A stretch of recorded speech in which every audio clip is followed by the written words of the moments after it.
চারা যেটা আছে এটা রোপণ করা সবচেয়ে ভালো। যদি চারা ধনচা, এই আফ্রিকান ধনচা যেটা কাণ্ডে নডিউল আছে, এটা আফ্রিকান ধনচা, এই চারাটা যদি বড় হয়ে যায় তাহলে কাণ্ড কেটে যদি কাটিং লাগানো যায় তাহলে কিন্তু হয়ে যাবে। তা আমরা এখন এই জমিতে আমরা এই আফ্রিকান ধনচার যে চারাগুলো আছে সেই চারাগুলো রোপণ করব।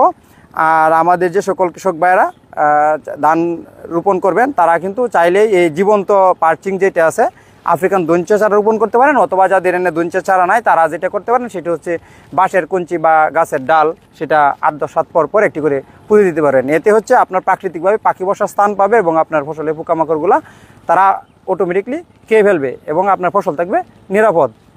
চলেন আমরা এখন এক করি। হ্যাঁ,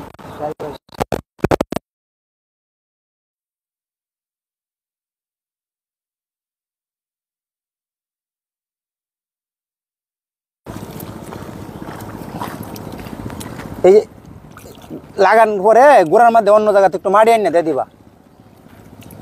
এই যে মকারুল, এই যে এইভাবে, ঠিক আছে, এই যে ভেবে নেও।